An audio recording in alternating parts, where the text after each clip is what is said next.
Good morning, students. Today we are going to discuss about Henry's law and its applications.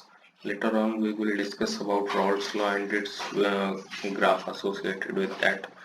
Now, in the last lecture, we have already discussed about Henry's law. So let us have a quick revision of that. First of all, go through the statement. It states that at constant temperature. So this condition is you must remember the conditions which are associated with a given law, means for under which condition or under which circumstances that particular law is applicable. ये जो conditions आपको दिए होते हैं इनको दिमाग में रखना जरूरी है, क्योंकि कोई भी लॉ कभी भी काम नहीं करता. Means they use to work only a certain condition or only a certain couple of circumstances.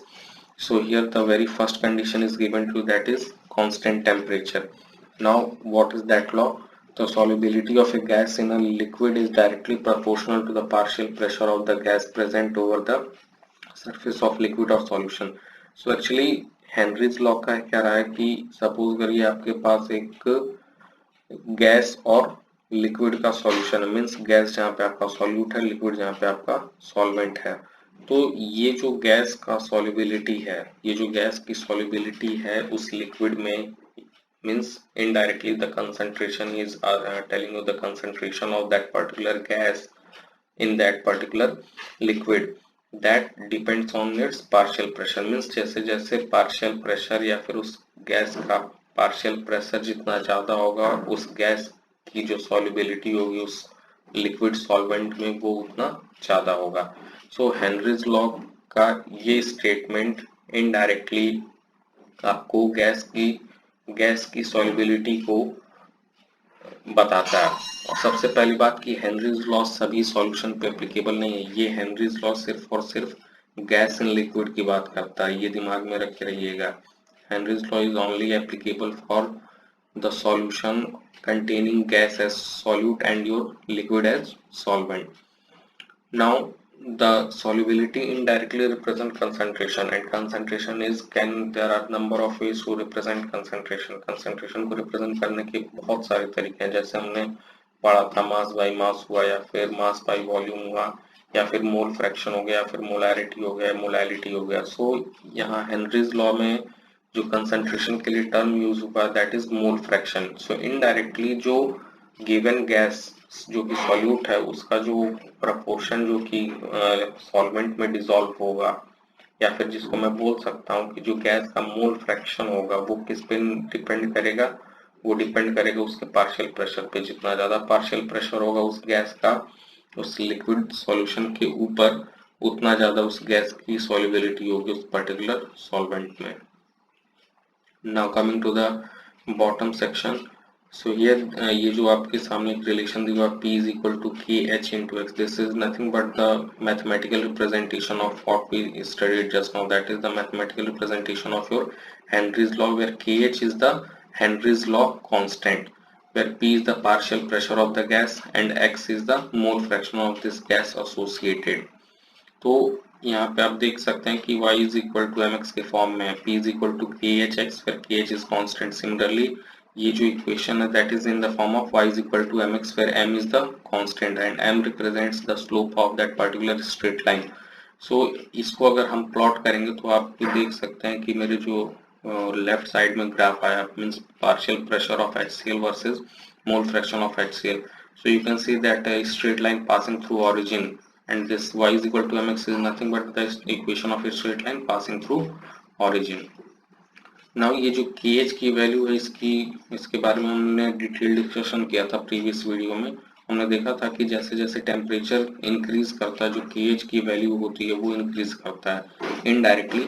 अगर मेरा पार्शियल प्रेशर कांस्टेंट है और KH की वैल्यू इंक्रीज करे तो ऑब्वियसली जो मेरा मोल फ्रैक्शन है वो क्या होगा, डिक्रीज करेगा in order to maintain this P as constant. So one I am again repeating, अगर मेरा पार्शियल प्रेशर कांस्टेंट है तो जो अगर मैं if I am going to increase the value of KH, that is Henry's law constant, then obviously my X value will decrease. So with increase in temperature,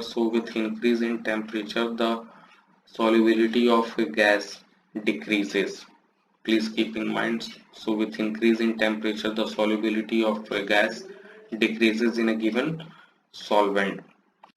As you can see here that two values N2 के corresponding दो temperature पे दो values दी हुई हैं, एक 293 Kelvin पे, that is at that particular temperature the value of KH is given 76.48 and at 303 Kelvin it is 88.84. So जैसे जैसे आप देख रहे हैं टेम्परेचर इंक्रीज कर रहा है, KH की वैल्यू इंक्रीज करिए. सो अगर एक पर्टिकुलर पार्शियल प्रेशर की मैं बात करूंगा तो KH की वैल्यू जैसे इंक्रीज होगी, आपकी X की वैल्यू, X क्या है, मोल फ्रैक्शन कम होगा. मोल फ्रैक्शन कम होगा यानी कंसंट्रेशन कम हो रहा है, कंसंट्रेशन कम हो रहा है यानी कि उसकी सॉल्युबिलिटी डिक्रीज कर रही है. और यही रीजन है कि aquatic species are more comfortable in cold water rather in warm water. क्योंकि जैसे हमने अभी जैसे देखा कि वार्म वाटर यानी कि जैसे जैसे वाटर का या किसी भी लिक्विड, गैस इन लिक्विड की अगर मैं बात करूंगा, जैसे कि आपका जो ऑक्सीजन वाटर में डिसॉल्व होता है, which helps the aquatic species to sustain their life.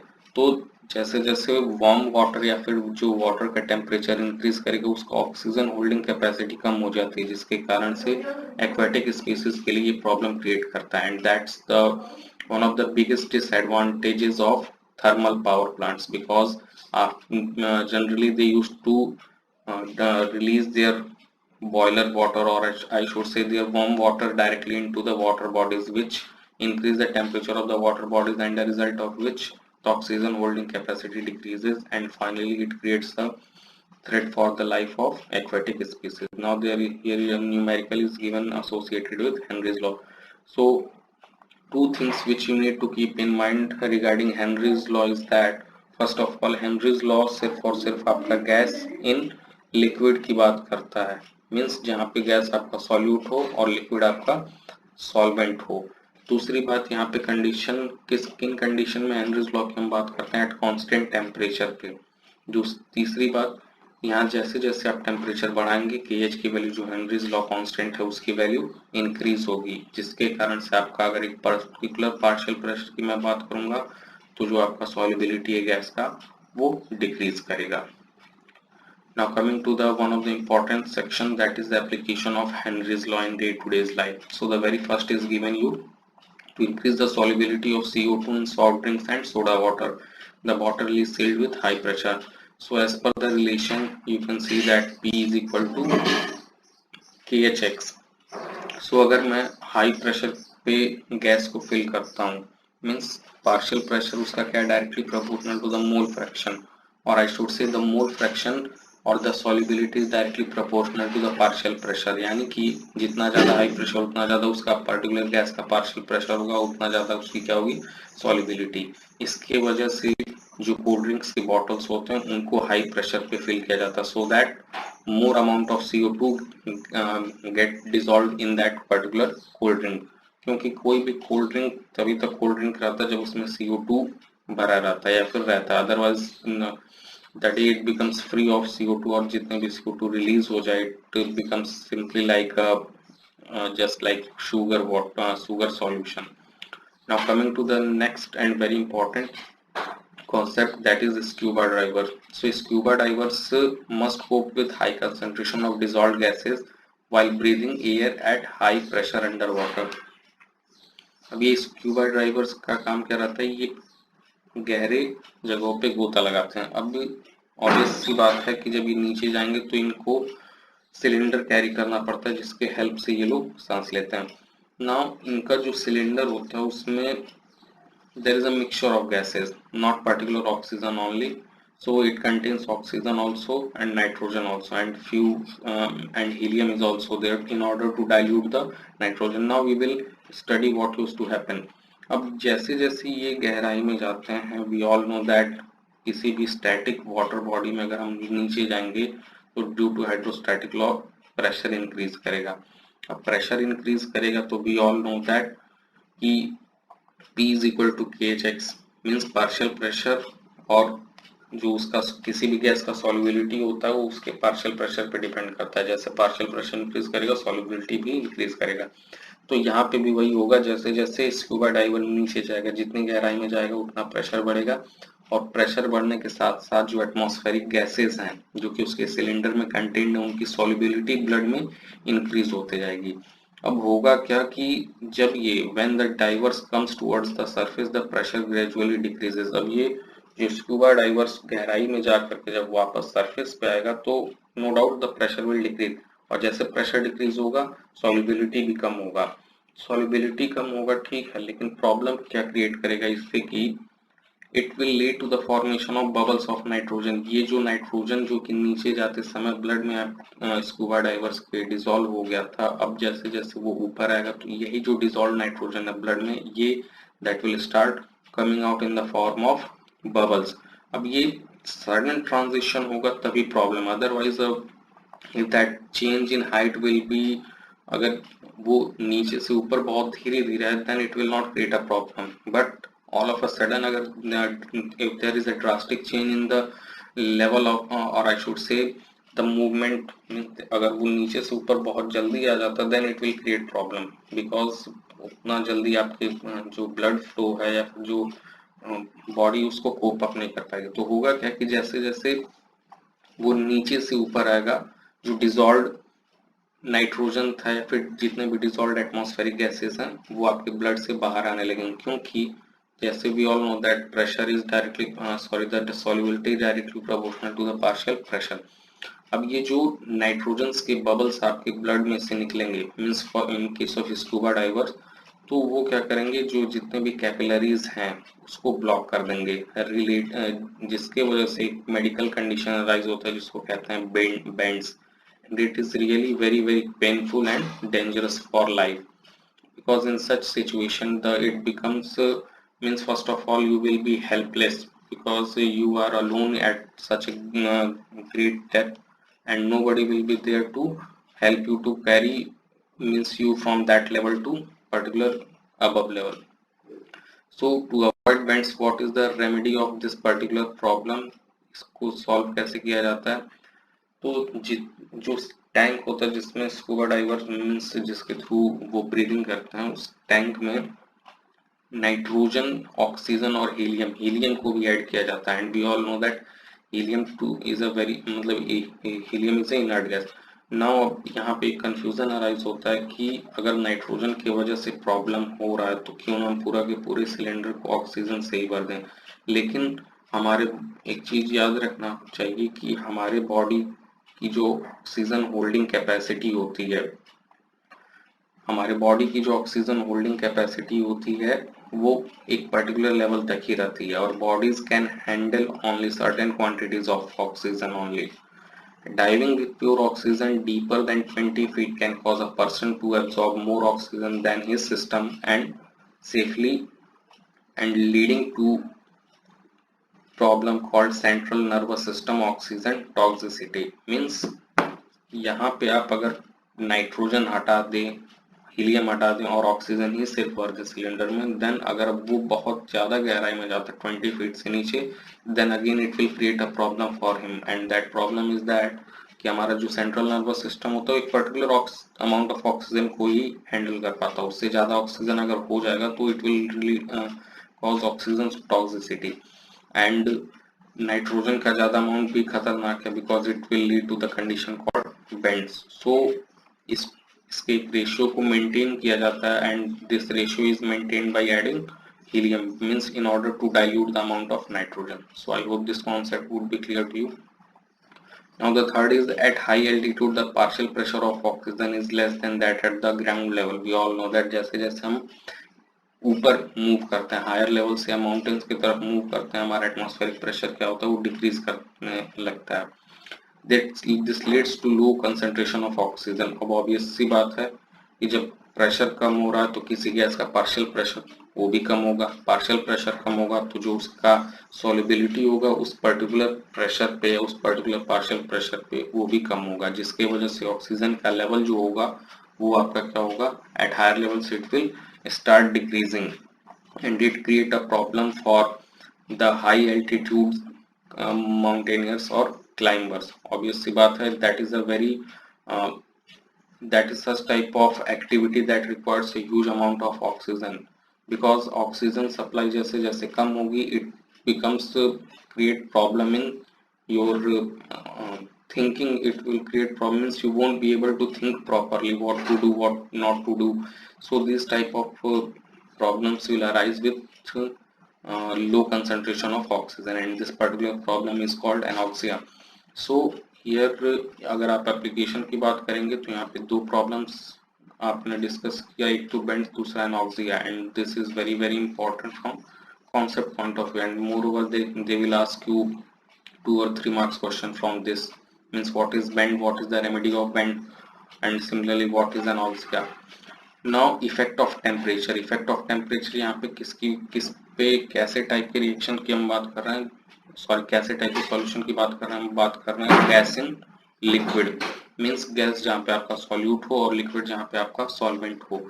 So we all know that according to Le Chatelier's principle, ये लीच-एटलियर्स प्रिंसिपल आपने प्रीवियस क्लास 11th में पढ़ा होगा। ये क्या स्टेट करता है कि अगर कोई भी मेरा रिएक्शन डायनेमिक इक्विलिब्रियम है और उस रिएक्शन को अगर मैं डिस्टर्ब करता हूँ, और किस वे में डिस्टर्ब करता हूँ, बाय इंक्रीजिंग द टेम्परेचर और by increasing the pressure. Means कोई भी रिएक्शन आपका अगर डायनेमिक इक्विलिब्रियम में है और उस डायनेमिक इक्विलिब्रियम में रह रहे केमिकल रिएक्शन को अगर मैं डिस्टर्ब करूं, कैसे डिस्टर्ब करूं, आइदर मैं प्रेशर बढ़ाऊं या टेम्परेचर बढ़ाऊं, तो लीच-एटलियर प्रिंसिपल क्या कहता है कि रिएक्शन का जो इक्विलिब्रियम है, रिएक्शन का जो डायनेमिक इक्विलिब्रियम मेंटेन्ड है, ये उस तरफ शिफ्ट हो जाएगा in order to reduce the effect of disturbance. Means जो भी डिस्टर्बेंस हमने उस केमिकल रिएक्शन में इंट्रोड्यूस किया, उस डिस्टर्बेंस को वो रिड्यूस करने की तरफ इक्विलिब्रियम शिफ्ट हो जाएगा। सो ऑब्वियसली अब जैसे इफेक्ट ऑफ टेम्परेचर की बात करेंगे, we all know that dissolution is an exothermic process. Means जब कोई गैस है आपका लिक्विड में, तो ऑब्वियसली बात वहाँ पे एनर्जी रिलीज होता है। सो अगर कोई प्रोसेस में एनर्जी रिलीज हो रहा है, means either if we are increasing the temperature, so obviously the solubility should decrease with increase of temperature. Means Le Chatelier principle के अकॉर्डिंग अगर हम किसी इक्विलिब्रियम को डिस्टर्ब करते हैं, किसी डायनेमिक इक्विलिब्रियम ऑब्टेन किए हुए इक्वेशन को डिस्टर्ब करें, उसके टेम्परेचर को इंक्रीज कर दें एक साइड से, तो जो डायनेमिक इक्विलिब्रियम है वो उस साइड शिफ्ट हो जाएगा जिधर, सो दैट ये जो हमने टेम्परेचर को इंक्रीज किया उसका इफेक्ट ना के बराबर हो जाए, उसको नेग्लिजिबल हो जाए। तो सिमिलरली, और ये ऊपर भी हमने अभी देखा था कि जो KH की वैल्यू है आपकी, वो टेम्परेचर के साथ क्या करता है, इंक्रीज करता है। तो अगर एक पर्टिकुलर पार्शियल प्रेशर की बात करेंगे तो KH की वैल्यू अगर इंक्रीज कर रही है, यानी कि आपका जो सॉल्युबिलिटी है वो क्या होता है, डिक्रीज करता है। तो so effect of temperature you can understand in 2 ways, either with the help of KH or with the help of Le Chatelier's principle. Okay, I hope दोनों ही आपको क्लियर हो गया होगा। Now coming to the next section, that is vapor pressure of liquid solution. अभी तक हमने discuss किया लिक्विड सॉल्यूशन का। Means liquid solution are generally और of 3 types, solid in liquid, gas in liquid and liquid in liquid. अगर solid in liquid की बात करेंगे तो that is best example sugar in water. Gas in liquid की बात करेंगे तो that is best example is oxygen in water. And third is liquid in liquid की बात करेंगे तो then best example is ethanol in water. Now यहाँ पे जो बात करने जा रहे हैं इस सेक्शन में, that is about liquid in liquid. So what is the means which laws or what is the behavior we are going to discuss। यहाँ पे देखेंगे कि liquid in liquid जो solution होता है उसको कौन सा, मीन्स उसका जो solubility होता है, किसी एक liquid solute का दूसरे liquid solvent में जो solubility होता है, उसके law को, उसके solubility को कैसे determine किया जाता है या किन factors पे वो depend करता है। तो यहाँ पे एक साइंटिस्ट थे रॉल्ड्स, और उनके नाम से रॉल्ड्स लॉ भी पढ़ा। अब ये रॉल्ड्स लॉ क्या कहता है कि the partial pressure of each component of the solution is directly proportional to its mole fraction present in solution. तो जब दो लिक्विड सॉल्यूशन, जब हम लिक्विड सॉल्यूशन की बात करें जहाँ पे हमारा सॉल्यूट भी लिक्विड है और सॉल्वेंट भी लिक्विड है, तो वैसे केसेस में जो पार्शियल प्रेशर होता है ईच कंपोनेंट का, हर कंपोनेंट का, आइदर इट इज सॉल्वेंट और इट इज सॉल्यूट, तो दोनों ही कंपोनेंट का जो पार्शियल प्रेशर होता है that is directly proportional to its mole fraction present in the solution. Means obviously जो पार्शियल प्रेशर उसके ऊपर होगा वो उसके मोल फ्रैक्शन पे डिपेंड करेगा, सॉल्यूट के और सॉल्वेंट के। Means here simply in mathematical form he is written that P1 is directly proportional to X1. Suppose करिए X1 आपका component 1 है, means there are two components 1 and 2. 1 भी लिक्विड है, 2 भी आपका लिक्विड है। 1 हो सकता है कि आपका सॉल्यूट हो, 2 सॉल्वेंट हो, या फिर ये भी आप मान सकते हैं कि आपका 1 सॉल्वेंट और 2 सॉल्यूट है। तो यहाँ पे सबसे पहली बात तो सॉल्यूट और सॉल्वेंट की बात नहीं की जा रही है, यहाँ पे कंपोनेंट वाइज उसने बोला है कि जो रॉल्स लॉ क्या बोल रहा है कि जो आपका लिक्विड कंपोनेंट्स हैं उनका जो पार्शियल प्रेशर होगा वो that will be directly proportional to the mole fraction. अब यहाँ पे आते हैं कि मैथमेटिकल एक्सप्रेशन दिया हुआ है that P1 is directly proportional to X1 where ये P1 क्या है, that is nothing but the partial pressure of component 1 and X1 is the mole fraction of X1। Similarly if अगर हम इस डायरेक्ट प्रोपोर्शनैलिटी को साइन को remove करना चाहते हैं then we need to bring a constant and that is P1 naught here. So P1 is equal to P1 naught into X1 where P1 naught is the vapor pressure of pure component 1. अब इस P1 naught को आप कैसे समझेंगे, suppose करिए जो the relation 2.1 हो P1 is equal to P1 naught into X1, यहाँ पे P1 is your partial pressure of component 1 and X1 is the mole fraction of component 1. अगर आप X1 को 1 कर दें means if anyhow you make your X1 to be equal to 1 that is mole fraction of component 1 becomes equal to 1. इसका मतलब क्या है, physical significance क्या X1 को 1 बनाने का, कि आपका जो सॉल्यूशन कंपोनेंट 1 और 2 से मिलकर के बना हुआ था वो अब सिर्फ और सिर्फ कंपोनेंट 1 से ही बने, मीन्स 2 हो ही ना उस सॉल्यूशन में। X1 का मतलब यही हुआ ना, क्योंकि मोल फ्रैक्शन आपका क्या होता है कि moles of solute या moles of a component 1 divided by the total number of moles. So obviously अगर X1 जो आपका component 1 का मोल फ्रैक्शन वो 1 हो जाता है that simply उसका फिजिकल सिग्निफिकेंस मतलब क्या हुआ कि आपका जो पूरा का पूरा solution that comprises of only one component that is only 1. So if your X1 becomes equal to 1 then in that case your P1 becomes equal to P1 naught. So indirectly your P1 naught will be nothing but in that case that will be the pure pressure, that will be the pure vapor pressure of X1 or the component 1 itself, because at X1 is equal to 1 there will be no X2 and in that case P1 will be nothing but the total pressure. This partial pressure will get converted into total pressure. So P1 naught is the vapour pressure of pure component 1. I hope अब ये pure component और vapour pressure आपको clear हो गया होगा। After that similarly अगर component 2 के लिए हम रिएक्शन इक्वेशन लिखते हैं that will be P2 is equal to P2 naught into X2 where P2 is the partial pressure, P2 naught is the vapour pressure of pure component 2 and X2 is the mole fraction. So P1 is the partial pressure of 1, P2 is the partial pressure of 2. अगर मैं Dalton's law partial pressure apply करूंगा then the total pressure will be the sum of partial pressure of individual component, that is P is total is equal to P1 plus P2. So your P total here is written in the form of P1 and P2 and we all from previous few equations we came to know that P1 is equal to P1 naught into X1 and P2 is your P2 not into X2. सो यहाँ पे उन्होंने P2 P total को P1 और P2 के form में लिखा, फिर P1 को उसने X1 और P1 नॉट के फॉर्म में लिखा और P2 को आपको X2 और P2 नॉट के फॉर्म में लिखा। अब यहाँ पे हाउ वी नो दैट जो when I was discussing about mole fraction तो मैंने एक चीज बताया था कि अगर आपके सॉल्यूशन में n कंपोनेंट्स हैं, आपके अगर सॉल्यूशन में n कंपोनेंट्स हैं तो सभी के जितने भी n कंपोनेंट्स हैं उनका अगर मैं मोल फ्रैक्शन निकाल करके सबका ऐड कर दूंगा तो सारे के सारे मोल फ्रैक्शन का जो सम होगा वो 1 के बराबर होगा। सिमिलरली यहाँ पे आपका जो सॉल्यूशन है वो दो कंपोनेंट से मिलकर के बना हुआ है 1 and 2. So if I'm going to add this X1 plus X2 that will be equal to 1. X1 is the mole fraction of 1 and X2 is the mole fraction of 2.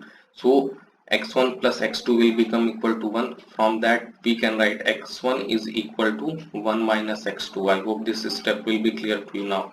So ये X1 को simply X2 के terms में ला रहा है so that आपका जो total pressure वो किसी एक के मोल फ्रैक्शन में एक्सप्रेस किया जा सके, यहाँ पे जो भी आपका रिलेशन दिया हुआ है x1 और x2 के टर्म्स में, मीन्स जो टोटल प्रेशर है उसको x1 के मोल फ्रैक्शन प्लस x2 के मोल फ्रैक्शन के टर्म्स में बताया जा रहा है। लेकिन इसी टोटल प्रेशर को अगर हम चाहें कि वो सिर्फ और सिर्फ x1 के टर्म में लिखा जाए या फिर x2 के टर्म में लिखा जाए, so we need to use the relation that x1 plus x2 is equal to 1। अब ये मैंने रीजन आपको अभी जस्ट बताया क्यों x1 प्लस x2 1 होता है, क्योंकि किसी भी सॉल्यूशन की अगर मैं बात करूंगा उसमें अगर n कंपोनेंट्स होंगे तो जितने भी n कंपोनेंट्स के मोल फ्रैक्शन है सबको अगर मैं ऐड करता हूं तो वो 1 के बराबर होगा। यहाँ पे सॉल्यूशन में दो कंपोनेंट है x1 और x2, इसलिए x1 plus x2 will be equal to 1, therefore x1 will be 1 minus x2। So the following conclusions, अब ये जो कंक्लूजन क्या क्या डेवलप होकर के आते हैं इक्वेशन 2.6 से। So the very first is total vapor pressure over the solution can be related to the mole fraction of any one component। ये अभी जस्ट मैंने आपको बताया। Total vapor pressure over the solution varies linearly with the mole fraction of component X2। अगर आप इस चीज को ध्यान से देखेंगे then it is nothing but P total is equal to P1 naught into P2 naught minus, this is nothing but the form of y is equal to mx plus c. This is the equation of a straight line having intercept c on y axis. We all know that y is equal to mx plus c. ये किस चीज का equation? This is the equation of straight line where C क्या होता है, ये जो line y axis पे आपका इंटरसेप्ट बनाती है उसको c कहते हैं, और m क्या होता है वहां पे, m is your slope, the slope of that particular line, that is tan theta equals to your m। Now यहाँ पे अगर आप केयरफुली देखेंगे this p total is nothing but your y and x2 is nothing but your x, means all those quantities which are dependent are plotted on x-axis and all those quantities which are independent are all those quantities which are independent are plotted on x-axis and all those quantities which are dependent are plotted on y-axis। यहाँ पे x2 आपका क्या है, independent quantity है, p total क्या आपका dependent quantity, means जैसे जैसे आप x को वेरी कराएंगे वैसे वैसे आपका जो p टोटल है जो कि डिपेंडेंट क्वांटिटी है वो वेरी करेगा। मीन्स यहाँ पे जो आपका p total that is varying with x2, जैसे आप x2 को वेरी करेंगे p टोटल वैसे वेरी करेगा। So your x2 is nothing but your independent quantity, therefore x2 को अगर मैं x एक्सिस पे प्लॉट करता हूँ, p टोटल को अगर मैं y एक्सिस पे प्लॉट करता हूँ, तो आपके ये जो p2 not minus p1 not है, ये if you compare this whole equation with y is equal to mx plus c, then you will find that m is equal to p2 naught minus p1 naught and c, that intercept made by that line on y axis, will be equal to your p1 naught. So this is nothing but equation in that is nothing but equation of a straight line. A straight line means there is a direct proportionality relation between the mole fraction and the total pressure. That is what being conveyed in this second statement, that is total pressure over the solution varies linearly with the mole fraction of component 2। यहाँ पे वही relation आपका graph में दिया हुआ 2.3 का, आप जो लेफ्ट साइड है वहाँ पे आपका x1 1 के बराबर है, x2 0 पे, x1 1 यानी कि उस टाइम पे जो सॉल्यूशन है उसमें सिर्फ और सिर्फ कंपोनेंट 1 है। तो उस कंडीशन में अभी मैंने बोला कि जब आपका जो सॉल्यूशन में सिर्फ और सिर्फ एक कंपोनेंट होगा, उस कंडीशन में जो आपका पार्शियल प्रेशर होगा that will be equal to your pure pressure and that will be equal to your p1 naught जो कि ऊपर डिस्कस किया। सिमिलरली जैसे जैसे आप मोल फ्रैक्शन x2 का इंक्रीज करते जाएंगे, मीन्स x1 का ऑब्वियसली कम होगा, x2 का इंक्रीज होगा, तो आप देख सकते हैं कि जैसे जैसे आपका मोल फ्रैक्शन x1 का कम हो रहा है उसका पार्शियल प्रेशर कैसा होते जा रहा है, वो कम होते जा रहा है according to Raoult's law only. ये कैसे कैसे, ये देख रहे होंगे कि आप कम होते जा रहा है, मीन्स x1 जैसे जैसे x1 का मोल फ्रैक्शन कम हो रहा है उसका करस्पॉन्डिंग जो पार्शियल प्रेशर है वो भी कम होते जा रहा है, और x2 का जैसे जैसे इंक्रीज कर रहा है उसके करस्पॉन्डिंग जो पार्शियल प्रेशर है वो भी इंक्रीज करते जा रहा है। और इन दोनों लाइन को p1 नॉट और p2 नॉट को जब हमने ज्वाइन किया तो हमको स्ट्रेट लाइन मिलता है, that is relation between p total and p1 not. And in fact अगर आप इसको केयरफुली ऑब्जर्व करेंगे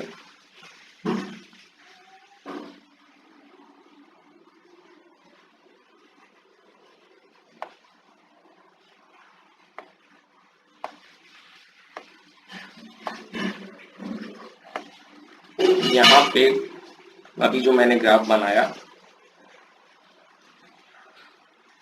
this is your x2 and this is your p total. अब ये जो इंटरसेप्ट यहाँ पे बना है इसी को हम C बोलते हैं, और ये C यहाँ पे और कुछ नहीं है, यहाँ पे आपका P2 minus P2 not minus P1 not है। So I hope this whole topic would be clear to you and including that graph. Now one more thing is that Raoult's law is a special case of Henry's law. Means Henry's law was applicable for gas in liquids and Raoult's law is applicable for liquid in liquid. लेकिन अगर मैं ये कहूँ कि जो रॉल्ट्स law में दो liquid है उसमें से एक लिक्विड इतना ज़्यादा वॉलेटाइल है, जनरली जो रॉल्ट्स लॉ होल्ड करता है वो वॉलेटाइल लिक्विड्स के बाइनरी सॉल्यूशन पे ही एप्लीकेबल होता है। मीन्स अगर वो वहाँ पे 3 कंपोनेंट्स का सॉल्यूशन होगा तो in that case you can't apply Raoult's law, it's applicable only for binary solution and moreover binary में भी किसके लिए, वॉलेटाइल लिक्विड्स के लिए। तो अगर एक लिक्विड इतना ज्यादा वॉलेटाइल है, मीन्स दो liquid, we were talking about 2 liquid solution in Raoult's law. In that 2 liquid component, if one of the liquid is too much volatile that it exists always in gaseous state, then simply it will become your Henry's law. That same is written here. The vapor pressure of a volatile component in a given solution is given by Pi is equal to Xi into P naught. In the solution of a gas in the liquid, one of the component is so volatile that it exists as a gas, and we have already seen that its solubility is given by Henry's law, which states that P is equal to PHX. So simply if you compare the Henry's law equation and Raoult's law equation, तो आप यहाँ पे देख सकते हैं कि जो Pi naught है that is similar to your KH, and just now I told you that कि in case जब आपका दो लिक्विड कंपोनेंट है उसमें से एक लिक्विड इतना ज्यादा वॉलेटाइल हो जाए कि वो हमेशा गैसेस स्टेट में एग्जिस्ट करता है, तो वो और कुछ नहीं आपका गैस इन लिक्विड का कॉम्बिनेशन बनाएगा। गैस इन लिक्विड जैसे ही बनेगा वहां पे हम लोग हेनरीज लॉ अप्लाई कर सकते हैं। So you need to remember all this point. So today we will end here. Thank you.